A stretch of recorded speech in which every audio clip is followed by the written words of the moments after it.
Buying cheap saves money, right? Then why do poor people often end up paying more than rich people? This is called the Boots theory, and once you see it, you can't unsee it. Imagine two people. Person A buys 500 rupee shoes every 6 months.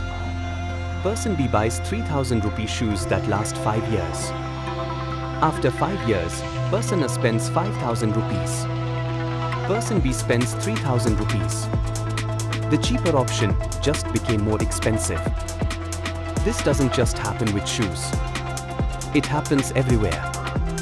Cheap phone chargers, break in weeks, low quality clothes, fade after 2 washes, budget appliances, constant repairs.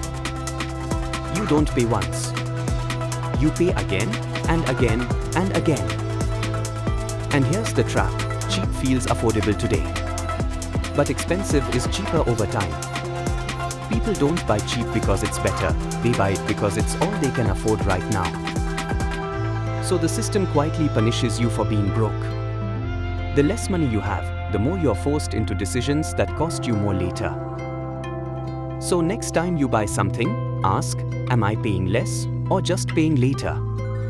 Sometimes, the smartest way to save money is to spend more once. And if you are still choosing the cheapest option, you might already be paying the price, you just haven't calculated it yet. Leave a comment and tell me the most expensive, cheap thing you ever bought.